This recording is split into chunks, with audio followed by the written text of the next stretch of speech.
അസ്സലാമു അലൈക്കും വറഹ്മത്തുള്ളാഹ്.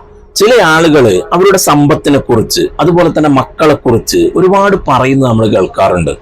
എൻ്റെ ഈ വീടുണ്ടാക്കിയത്, എൻ്റെ ഈ സ്വത്തുക്കളൊക്കെ ഉണ്ടാക്കിയത്, എൻ്റെ ഈ വാഹനങ്ങളൊക്കെ ഉണ്ടാക്കിയത് എൻ്റെ പ്രയത്നം കൊണ്ടാണ്, എൻ്റെ കഠിനാധ്വാനം കൊണ്ടാണ്. ഞാൻ ഒരുപാട് വിദേശ രാജ്യങ്ങളിലൊക്കെ പോയിട്ട് കഷ്ടപ്പെട്ട് ചോര നീരാക്കി ഉണ്ടാക്കിയതാണ് എന്നൊക്കെ ചില ആളുകൾ പറയുന്നത് കേൾക്കാറുണ്ട്.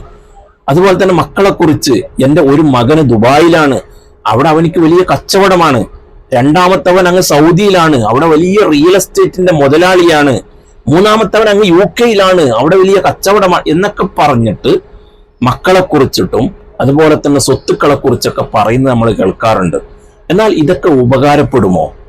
ദുനിയാവിൽ ചിലപ്പോൾ ഉപകാരപ്പെട്ടേക്കാം. ചില ആളുകളുടെ അടുത്ത് വലിയ സ്വത്തുക്കളുടെ ഉടമയല്ലേ, വലിയ മുതലാളിയല്ലേ എന്ന് പറഞ്ഞിട്ട് ചില ആളുകൾ അദ്ദേഹത്തെ ബഹുമാനിക്കാനും കൂടെ നിൽക്കാൻ ആളുകളൊക്കെ ഉണ്ടാകും. എന്നാൽ അല്ലാഹു തആല പച്ചക്ക് പറയുന്നുണ്ട്, എന്താ? യൗമ ലാ യൻഫഉ മാലും വലാ ബനൂൻ ഇല്ലാ മൻ അതല്ലാഹ ബിഖൽബിൻ സലീം. യൗമ ലാ യൻഫഉ മാലും വലാ ബനൂൻ, നിങ്ങളുടെ ഒരു മക്കളും ഒരു സ്വത്തുക്കളും ഉപകാരപ്പെടാത്ത ഒരു ദിവസം വരും. അന്ന് എന്താണ് ഉപകാരപ്പെടുന്നത്? ഇല്ലാ മൻ അതല്ലാഹ ബിഖൽബിൻ സലീം, സലീമായ ഹൃദയത്തോടു കൂടി ആരാണോ അള്ളാഹുവിന്റെ അടുക്കലേക്ക് വരുന്നത് ആ ആള് മാത്രമേ രക്ഷപ്പെടുകയുള്ളൂ എന്ന് അല്ലാഹു തആല പരിശുദ്ധ ഖുർആനിലൂടെ തുറന്നു പറയുകയാണ്. ഇവിടെ എനിക്ക് അത്ര സ്വത്തുക്കളുണ്ട്, എനിക്ക് ഇത്ര സ്വത്തുക്കളുണ്ട്, എൻ്റെ മക്കളൊക്കെ അങ്ങനെയാണ് ഇങ്ങനെയാണ് എന്ന് പറയുമ്പോൾ നാട്ടുകാരുടെ അടുത്ത് വില കിട്ടുന്നുണ്ടെങ്കിൽ അള്ളാഹുവിന്റെ അടുത്ത് അത് കിട്ടൂല എന്നാ പറയുന്നത്. പിന്നെ അവിടെ കിട്ടുന്നത് സലീമായ ഹൃദയമായിരിക്കണം. എന്താണ് ഈ സലീമായ ഹൃദയം എന്ന് പറയുന്നത്?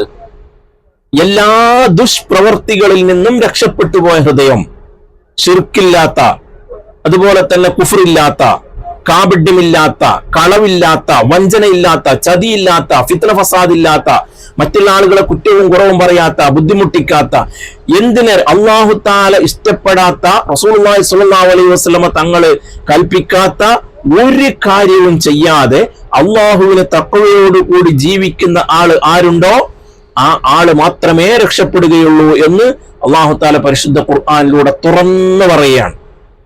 ഒന്നും പറഞ്ഞിട്ട് കാര്യമില്ല. നിങ്ങളെ മക്കളും ഗുണം പിടിക്കൂല, നിങ്ങളുടെ സ്വത്തുക്കളും ഗുണം പിടിക്കൂല എന്ന് അല്ലാഹു തആല പറയുകയാണ്.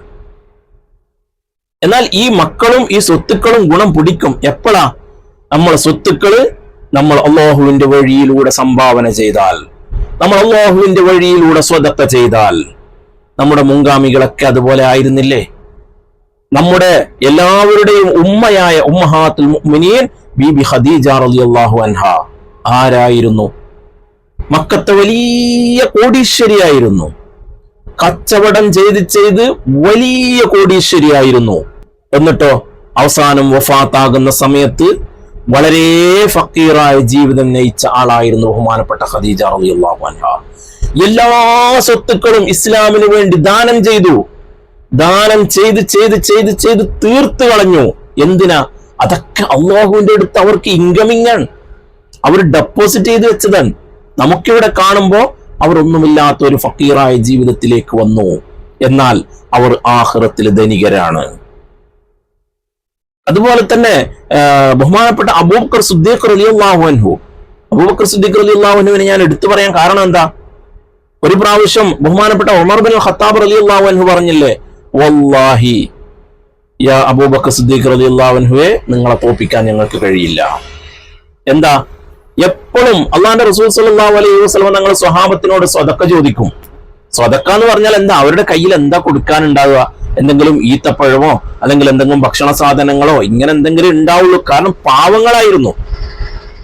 അങ്ങനെ ഒരു ദിവസം അള്ളാഹുവിന്റെ റസൂൽ സ്വല്ലല്ലാഹു അലൈഹി വസല്ലം തങ്ങൾ സ്വതക്ക ചോദിച്ചപ്പോ ഉമർ റളിയല്ലാഹു അൻഹു വേഗം പോയിട്ട് ഉണ്ടായിരുന്ന സ്വതക്ക കൊടുക്കാനുള്ളതൊക്കെ എടുത്തു വരികയാണ്. വന്നിട്ട് അബൂബക്കർ സിദ്ദീഖ് റളിയല്ലാഹു അൻഹുവിനേക്കാളും മുമ്പ് റസൂലുള്ളാഹി സ്വല്ലല്ലാഹു അലൈഹി വസല്ലം തങ്ങളെ ഏൽപ്പിച്ചു കൊടുക്കുകയാണ്. എന്നിട്ട് പറയാണ്, ഇന്നെങ്കിലും എനിക്ക് അബൂബക്കർ സിദ്ദീഖ് റളിയല്ലാഹു അൻഹുവിനെ മുൻകടക്കണം എന്ന്. അങ്ങനെ ഉമർ റളിയല്ലാഹു അൻഹുവിനോട് ചോദിച്ചു, അല്ല ഉമറെ, നിങ്ങളെ വീട്ടുകാർക്ക് വേണ്ടി എന്താണ് ബാക്കി വെച്ചിട്ടുള്ളത് എന്ന്.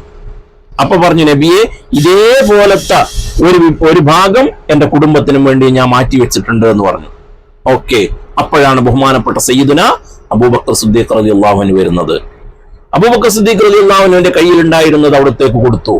ആ സമയത്ത് അല്ലാഹുവിന്റെ റസൂൽ സ്വല്ലല്ലാഹു അലൈഹി വസല്ലമ തങ്ങള് അബൂബക്കർ സിദ്ദീഖ് റളിയല്ലാഹു അൻഹുവിനോടും ചോദിക്കുകയാണ്, അല്ല അബൂബക്കർ റളിയല്ലാഹു അൻഹു, നിങ്ങൾ എന്താണ് നിങ്ങളുടെ അഹ്ലുകാർക്ക് വേണ്ടി മാറ്റിവെച്ചിട്ടുള്ളത്? ആ സമയത്ത് ബഹുമാനപ്പെട്ട അബൂബക്കർ സിദ്ദീഖ് റളിയല്ലാഹു അൻഹു പറയുന്നു, ഞാൻ അല്ലാഹുവിനെയും റസൂലിനെയും അവർക്ക് വേണ്ടി മാറ്റിവെച്ചിട്ടുണ്ട്. അതായത് തന്റെ കയ്യിലുണ്ടായിരുന്ന എല്ലാ സ്വത്തുക്കളും ഞാൻ കൊണ്ടുവന്നിട്ടുണ്ട് എന്നർത്ഥം. ആ സമയത്താണ് ബഹുമാനപ്പെട്ട ഉമർ ഇബ്നുൽ ഖത്താബ് റളിയല്ലാഹു അൻഹു പറഞ്ഞത്, വല്ലാഹി, അല്ലാഹുവിനെ തന്നെയാണ് സത്യം, അബൂബക്കറെ നിങ്ങളെ മുൻകടക്കാൻ എനിക്ക് കഴിയില്ല റളിയല്ലാഹു അൻഹു. അതൊക്കെയായിരുന്നു അവരുടെ സംഭാവന എന്ന് പറയുന്നത്, അതൊക്കെയായിരുന്നു അവരുടെ സഹായങ്ങൾ എന്ന് പറയുന്നത്. ദീന് എന്ന് പറയുമ്പോൾ, അല്ലാഹുവിന്റെ റസൂൽ സ്വല്ലല്ലാഹു അലൈഹി വസല്ലം തങ്ങൾ പറഞ്ഞു എന്ന് പറയുമ്പോൾ പിന്നെ അങ്ങോട്ടും ഇങ്ങോട്ടും നോക്കാനില്ല. എന്തൊക്കെ ചെയ്യാൻ കഴിയുമോ അതൊക്കെ ചെയ്യലാണ്, ദീനിന് വേണ്ടി കൊടുക്കലാണ്. അത് കൊടുത്ത് തീരലല്ല, അത് നമ്മൾ ഡെപ്പോസിറ്റ് ചെയ്തു വെക്കലാണ് നാളേക്ക്. അപ്പൊ അതാണ് പറഞ്ഞത്, ഈ സ്വത്തുക്കൾ എന്ന് പറയുന്നത് അത് അള്ളാഹുവിന്റെ വഴിയിലൂടെ നമ്മൾ സമ്പാദിച്ചിട്ട് അള്ളാഹുവിന്റെ വഴിയിലൂടെ നമ്മൾ സ്വതക്ക ചെയ്ത് തീർത്തു കഴിഞ്ഞാൽ അത് നമുക്ക് നാളേക്ക് ഉപകാരമാണ്.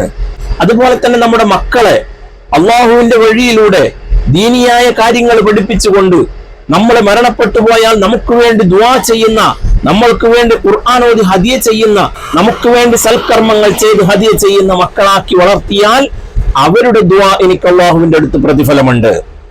അങ്ങനെയാണെങ്കിൽ നമുക്കതിൽ നിന്നും ഉപകാരമുണ്ട്. അല്ലാതെ എന്റെ മക്കൾക്ക് അവിടെ ബിസിനസ് ഉണ്ട്, ഇവിടെ കച്ചവടമുണ്ട് എന്നൊന്നും അള്ളാഹുവിന്റെ അടുത്ത് പറഞ്ഞത് കൊണ്ട് യാതൊരു പ്രതിഫലവുമില്ല എന്നാണ് അള്ളാഹു തആല പറയുന്നത്. അതുകൊണ്ട് നമ്മുടെ സ്വത്തുക്കൾ അള്ളാഹുവിന്റെ വഴിയിലൂടെ ചെലവഴിക്കാൻ നമ്മൾ തയ്യാറാവണം. അതുപോലെ തന്നെ നമ്മുടെ മക്കളെ അള്ളാഹുവിന്റെ വഴിയിലൂടെ നടത്താൻ നമ്മൾ തയ്യാറാവണം. അള്ളാഹു താല നമ്മുടെ മക്കളെയൊക്കെ നന്നാക്കി തെരുമാറാവട്ടെ. അള്ളാഹു താല ഇഷ്ടപ്പെട്ട അടിമകളിൽ നമ്മെ എല്ലാവരെയും ഉൾപ്പെടുത്തി തെരുമാറാവട്ടെ. ആമീൻ യാ റബ്ബൽ ആലമീൻ. എല്ലാവരോടും ദുആ കൊണ്ട് വസിയത്ത് ചെയ്യുന്നു. അസ്സലാമു അലൈക്കും വറഹ്മത്തുള്ളാഹി.